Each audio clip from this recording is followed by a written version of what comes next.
what is the strangest thing you have had to do while at work?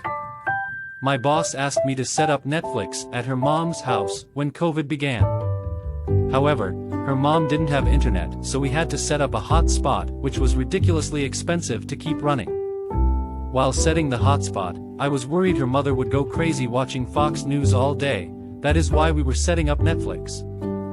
I then had to write step-by-step instructions for how to turn Netflix on, select a movie, and start it. Took about 2 full half days of work. And I am an attorney. Attempted to put an ostomy bag on a patient whose site had prolapsed to the point that it was the size of a football. So this guy is just casually sitting on his couch with part of his intestine hanging out like it's no big deal. I work warehousing.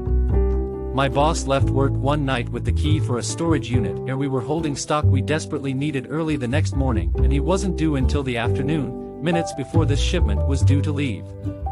My colleagues were freaking out big time about getting into that storage unit, so I asked one to grab me a screwdriver. Confused, he brings one and watches me fiddle with the lock. Access granted. My boss by this time has finally seen his phone has about a dozen missed calls and phoned back to be told everything's cool. He said, "I thought you guys needed keys? What did you do, break in?" and laughed. My colleagues then threw me under the bus by saying, "Yeah, actually.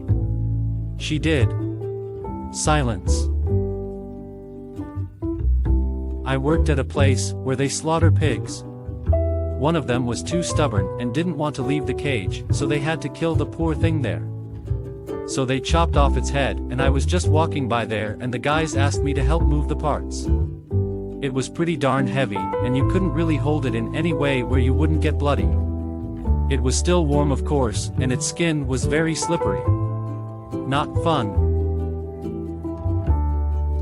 A coworker had become pregnant and there was a fair amount of excitement, anticipation, etc. for her within the company. She was young and this would be her first child. The whiteboard near her cubicle became the baby name wall and had accumulated about a dozen suggestions. She called in on a Monday and later in the day we found out why. I had to erase the whiteboard.